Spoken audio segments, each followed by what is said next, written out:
everybody. Thank you so much for joining me. I have my dear friend Katie Andrysiak here with me. She is an amazing mama of three beautiful girls, and she's also founded the Tierra Madre Holistic Preschool Program. And this is all focused on natural childhood, the connection to the rhythm of the natural, world. And she also offers family coaching and really giving some wonderful principles to her families that they're so lucky to receive. And so I'm really, really excited to have you here, Katie, because we're talking about kids and family dynamics, which during this pandemic, I feel like everything has been like turned on its head, shaken up, and like kicked down the road. And we're like, what are we doing? And so I have to personally attest that you have been a rock and a savior for me when I'm Mm. like, my kid's doing this. What do I Oh, do? Like, you're just the most amazing coach. And ah, I can just, thank from you. personal experience, say that Katie is really, really wonderful. We call her method the Madre method because she just knows how to talk us off a ledge, and also Mm. just like you're so wise with the childhood development and really bring in some wisdom. So I wanted to get your take on like, we're kind of at the end of this fall season right now. We've had a pandemic uprise, we've had a crazy quarantine and homeschooling, we've had a weird summer, with like isolation and kind of hanging out and social distancing. And then we're kind of coming back into this like, okay, we're still homeschooling. That's probably going to stick around for a while and staring down winter. And so how has this like shift like affected your families and like what has that been like for you, especially as a mom too? Yeah, it's been a real challenge for my community Mhm. and and for myself also Yeah. because I feel like for like a family unit, I Yeah. feel like one of the greatest challenges to overcome and to confront is like transition. Yeah. And Oh I my mean, transitions, this is something we don't talk about God. enough. How, No. yeah, like transitions are intense. I Mhm. mean, from like micro transitions throughout Yeah. the day, Mhm. all the way through, quarantine transitions of like, okay, we're shutting down. Okay, you could kind of go out into the world. Yeah. Okay, maybe we'll open restaurants and you can maybe order like as feels like week to week to week to week, there's a new factor Yeah. that we're trying to integrate. And Mhm. so to me, while there's a real threat of the virus and a real threat of the economy, I feel like the greatest threat that we're experiencing is the day-to-day transition. Wow. And Yeah. that affects everybody in the family, all Yeah. the way from the baby in the womb, Mhm. Mhm. grandmother. Like Yeah. transition affects everybody. Mhm. And we all have different ways of coping with transition, but it Yeah. also can create separation Mhm. because we have different ways um, that we relate to transition. So it's been a challenge, and I Yeah. feel like the support that I've needed to offer has been very, very individualized. Yeah. Where oftentimes I have tricks and tools that Mhm. are pretty relevant and effective for everybody. Yeah. Um, but I feel like a lot of the guidance that I've been needing to offer and a lot of the introspection into my own family life has been very specific and individualized.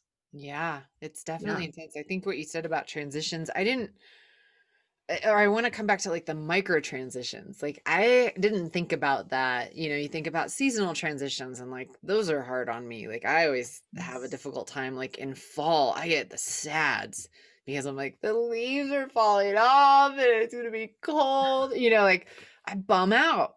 And Yeah.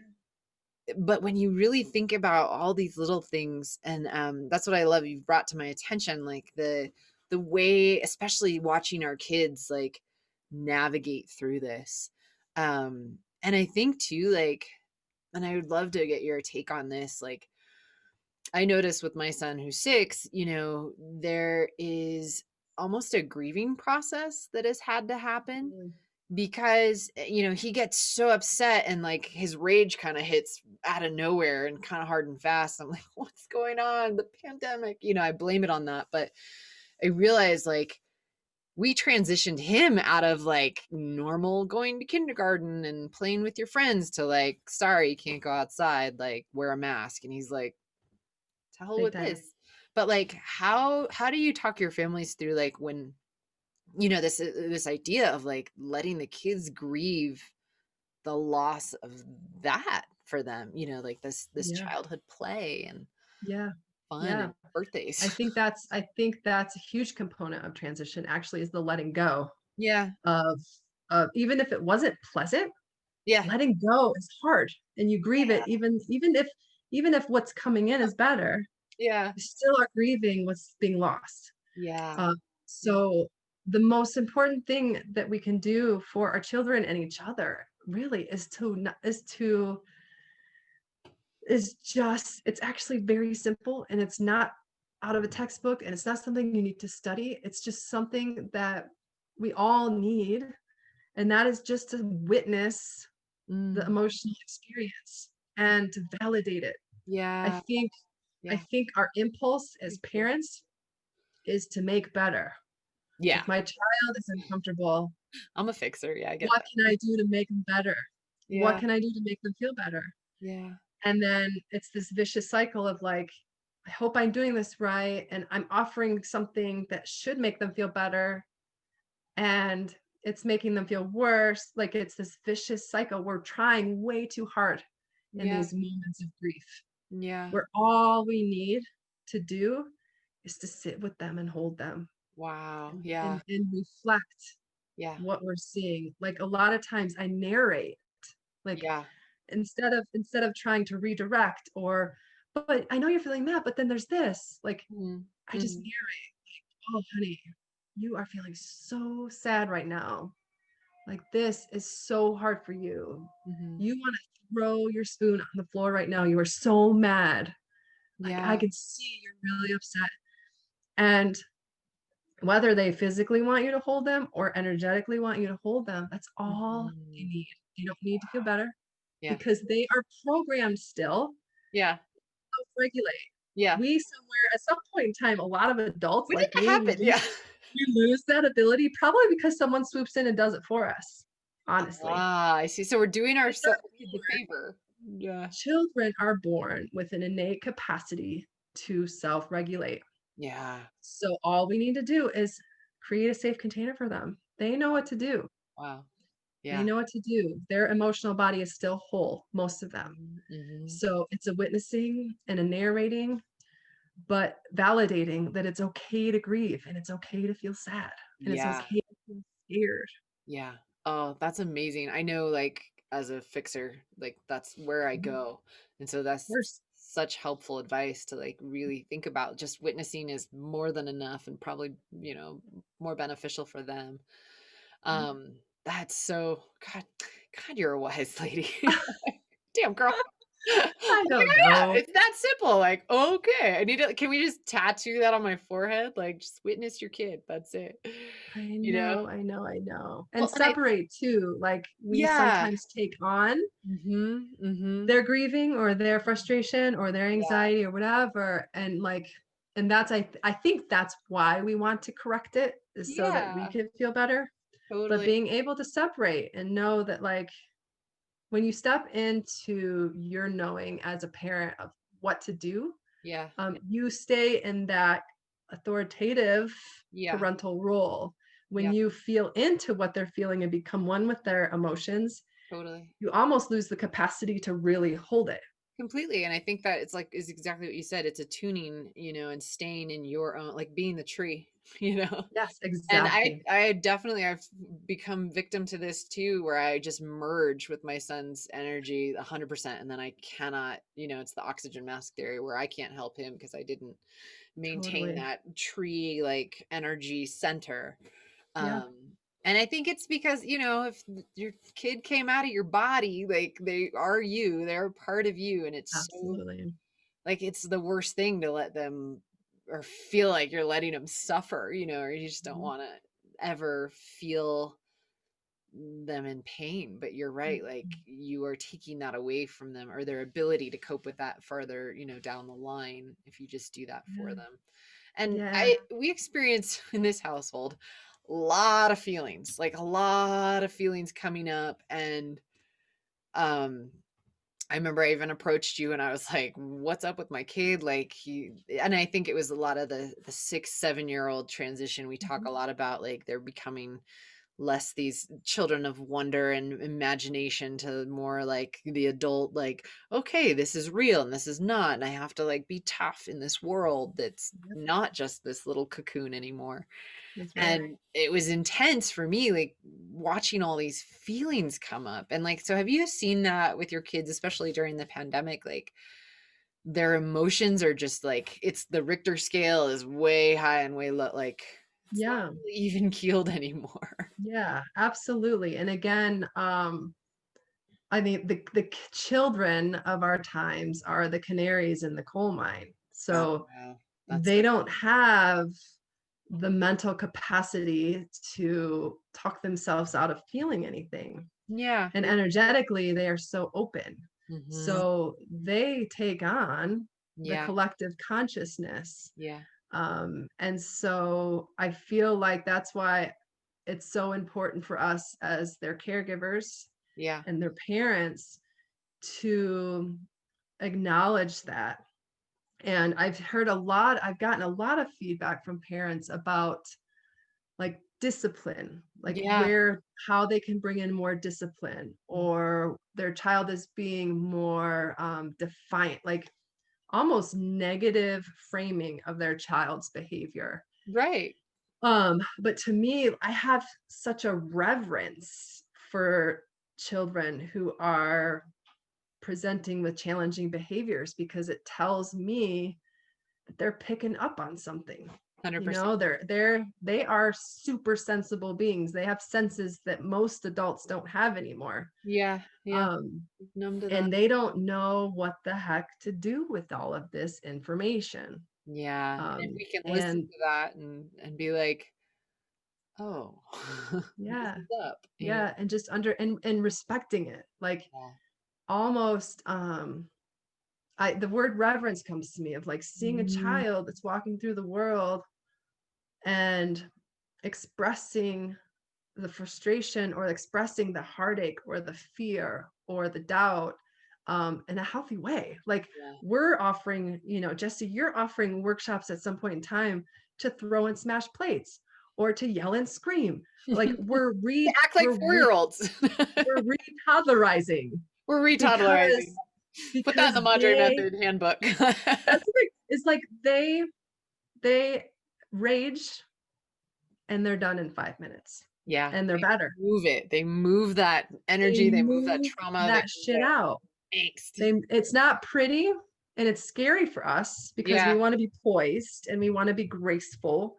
So it scares us as adults, but we have to reframe that and understand that what they're doing is very healthy yeah. and we need to learn from them So I wish it was, like, because socially acceptable to flail on the floor of Whole Foods and kick and I know scream. that's the thing. That's the thing is like we adults have to be a little bit more intentional about where and how we do it, but there's Yeah. a lot to be learned there. It's so true, it's so true, I agree, I think that's Yep. wonderful. How do we re-toddlerize? That's beautiful. Re-tolerize. I'm telling you, How there's something to it. what would you say, for parents kind of staring down a winter that maybe a lot indoors, less social, less parties. I'm personally daunted by this winter. I'm nervous about it. I'm like, how am I gonna handle this? Yep. What would you say to families? Are there any good things they can do or routines or I don't know, what would your advice be as we're looking at this Yeah. like it might be quarantine again? Yeah. Yeah. I mean, it's very daunting, the thought of it. I would say there's two main factors that are important to talk about when we're speaking about being home a lot. And one is the home, Yeah. actually. Yeah. Um, I years ago I read this book that spoke, it called, let's see, it was talking about homemaking and Mm. how it's actually a spiritual task. Mm. And it totally shifted my relationship to housework, Yeah. where it always felt obligatory, and it was Yeah. always a burden. And don't get me wrong, sometimes I'm very tired and I don't want to fold my laundry. But again, it's a mind shift practice of like creating reverence around keeping home. Yeah. We have, our society views it as a burden or something of, that's like you should not enjoy. But Yeah. that's actually not true. And if you want to me, and many people that I speak to, if you want to create a sanctuary inside for peace, Hmm. creating an outer sanctuary Yeah. is a huge part of that. Yeah. And so have been inviting my families to ritualize Hmm. the homemaking, Yeah. even if it means like lighting a special candle every time you fold your laundry, or when you sit down and you go through your bills, you have a special cup of tea with an extra dollop of your favorite raw honey. Or we can ritualize these obligatory tasks, and then before our very eyes it actually becomes enjoyable and Yeah. something that's actually very grounding. Yeah. That's So amazing. that, that would, I say that's probably one thing, is to um, develop a relationship with the home that is mutualistic. Yeah, that makes so much sense. And I mean, during quarantine and the whole pandemic, like everyone's fixing their houses and, and I even in Yes. the last week have had this like, oh my God, I just want to like make everything nice and cozy. And like, I Mhm. feel like a squirrel gathering all the nuts and like That's right. totally packing them away. And I'm like getting ready for winter. But Yep. like, means I've got firewood and I've got my It's cozy true. blankets and like all my plants are inside and everyone's like taken care of. And it has brought that like elevation and this Mhm. reverence for my home. And it That's makes right. being here wonderful and enjoyable, and I know that reflects for my son, and like he loves it here and it Yeah. feels cozy, it's creating that space that I think children again too are so alert about their environment, even if they can't articulate that particularly, but they Oh, they they feel it, can't maybe articulate it, but they're very perceptive to their yeah. environment. 100%. Totally, Yes. totally. Yes, definitely. That's awesome. Well, I think that is beautiful advice, especially coming down to this. Thank you so much. I again could talk with you for hours about this, and we should Me have a whole too. whole time where we just go on and on about the family Me dynamics. too. We'll probably have like a second round quarantine little chit chat Yeah. maybe.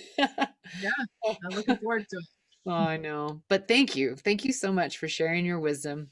Once again, Always. Katie Andrysiak, and you can find her at tiaramadrepreschool.com, where you can find a load if you need to get your kiddo into school. And you have wonderful nature play pods and wonderful ways of getting outdoors and experiencing just natural rhythms for the children. So I love it. Mhm. Thank you so much for being here. I appreciate you Thank beyond you. belief. It's an And honor. thank you. I'll talk to you soon. All Hey, right. bye bye. So I am joined here today by Holly Chapman.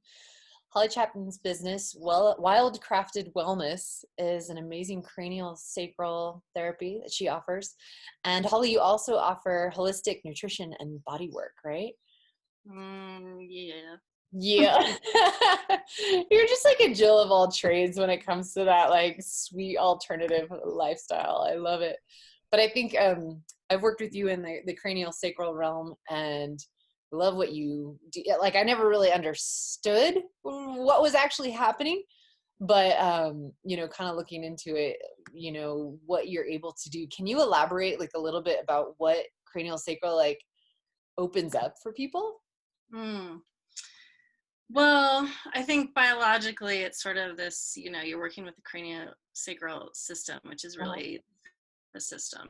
So, Like you're your working, synovial fluids. yeah, yeah. The And the fluids around the craniosacral brain and fluid, stuff. Yeah. yes, exactly. All right. The craniosacral fluid, which is like, yeah, bathes the brain and then runs down your spine and to your sacrum. And so it's just that's sort of the basis of it. But then, as you know, you kind of delve into all the every little bit that it touches, which is Yeah. your body emotionally. Um, I know it's just all of it. Yeah, it's interesting. And well, like it said, like on your website, you talk about it's like unwinding trauma, Mhm. finding the root causes of symptoms, and one thing I love, like the finding the wisdom of your body. Yeah, And I think that that's, something that like I didn't realize what was happening, but then once we kept working together in that, like really being like, oh wow, we're getting into this. It's an interesting kind of therapy for me to like, yeah, realize like how much it does with so little movement or manipulation. It's yeah, pretty rad. But I yeah, think, yeah. Your yeah, whole your own body to heal, and it's sort. We're really working together. It's not me yeah, doing it. It's like opening up your system to allow yeah, that space and healing that your body knows how to do. yeah, I We love know that. how to do it as long as we get out of our own way. Totally. Well, and I think you're such an amazing channel for that, and that you're so intuitive and can really kind of pick up on these subtle cues of the body and be able to. It is true, like you said, you're guiding people to learn their own wisdom. Like it's such an amazing thing, and I've just loved that about working with you, is that it is your intuition and the way that you can kind of like hold that space for someone is really, really powerful. So I Mhm. love that. I'm excited for when you're back in action. I know all the quarantine, stuff. But today I wanted to talk to you about kids and what the heck do we do with them? Because I know the quarantine crazy is high with the kiddos, and you have two kids of your own.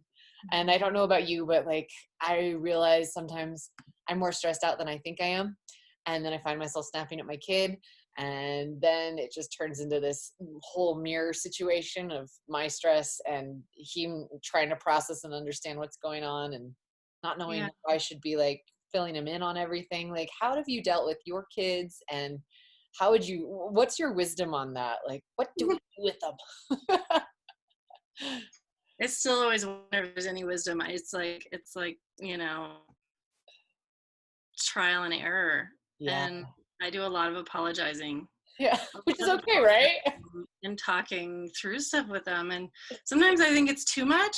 I don't know if I'm overdoing it, but I don't know, just letting them know that I'm human and it's okay for all these things to come up, and I don't do a great job of hiding it.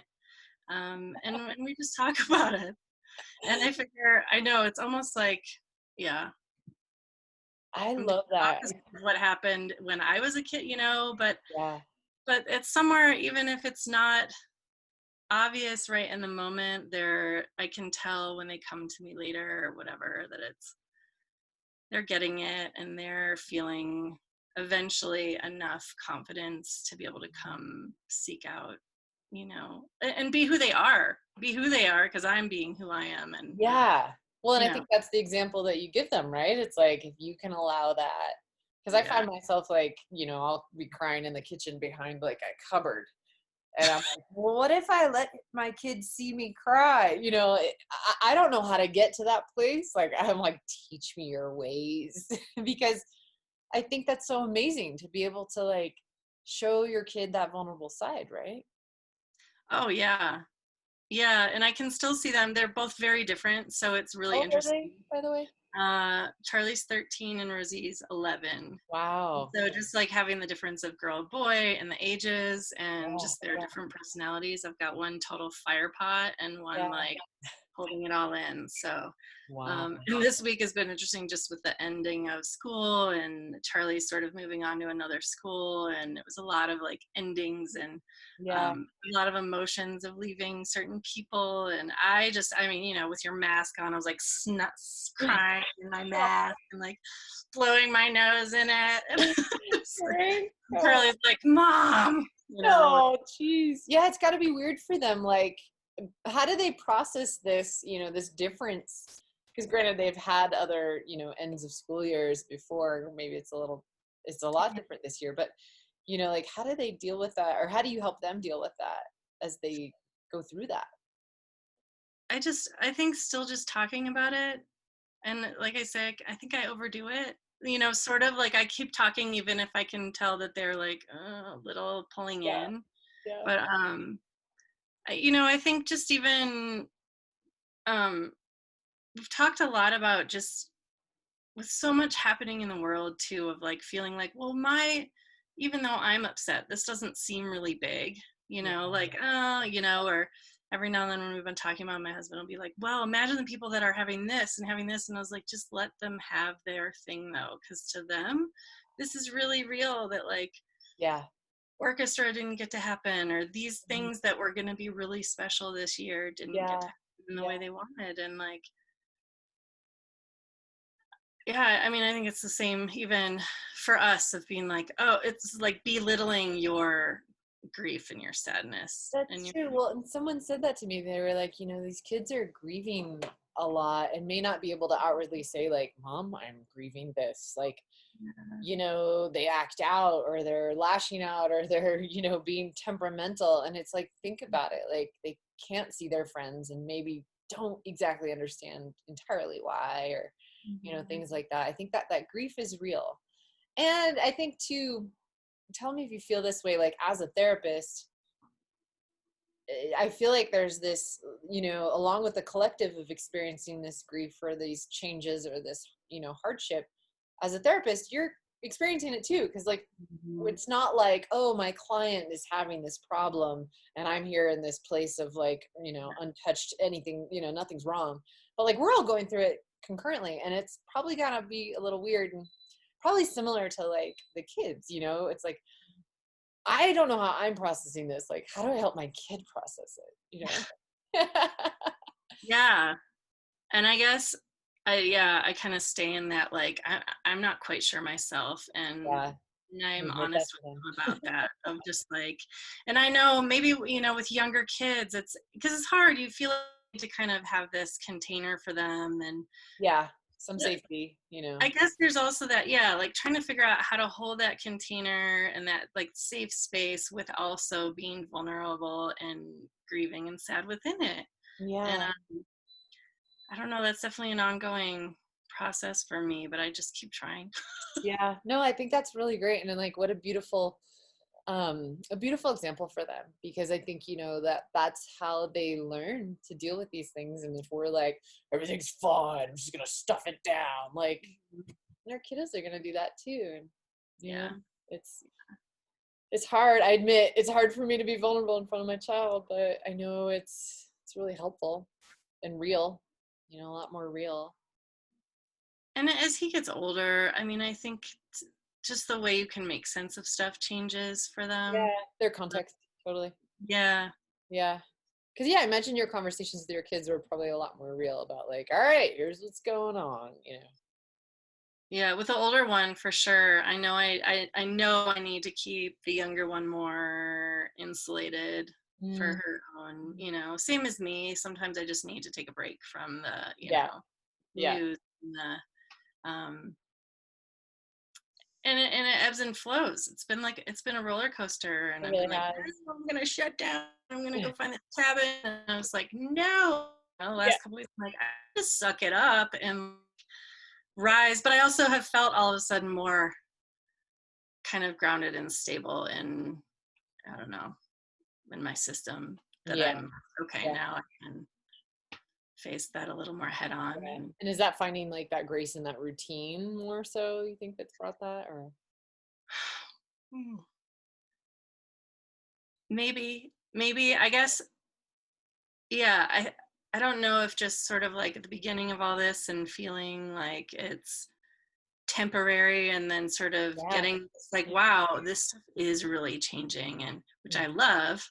Right? But like I need to find some better footing to and let that stuff process, letting those emotions process, letting me be like, oh my God, when I talk to you, being like, there's no way, I've got nothing to give anyone right now. I don't know. And like taking a break from it and being okay with it, Yeah. Yeah. Well, not being so hard on myself about it. I feel like that's like an underlying current to everything, is like, how do we just not be so hard on ourselves? And like, how have you found with having your kids around more, And like, how have you navigated that? Because I feel like, Mm. getting through that whole shift of like, where's my me time? Where's your you time? Like we're all in it. Like, how did you deal with that with the kiddos too? Mm. Like all up in each other's spaces. And luckily here in New Mexico, we're able to like get outside. Thank the dia load, but Thank God. I mean, to be locked up in like if we were stuck in an apartment building and couldn't even leave, that would have been a whole nother yeah. story. And I've had a lot of friends. Yeah. So, um, but I am also a total homebody and introvert. So I'm like, this is great. Then I'm like, oh my God, go outside. We definitely had to like, Yeah, reintegrate into that. my son had newly painted his room gray. You know, I'm like, whoa, if we knew this was going to be like this, I don't know that I would have. Yeah. Sunshine in here. You need a little more like Lighten it up. Just lighten it room, up. teenage boy. And I'm like, Yeah. Yeah. but, Did you guys shift your routines in the home, and being like, all right, oh yeah. gotta go. How'd you do Yeah. that? And just to give each other space, I think the kids to be okay with allow them.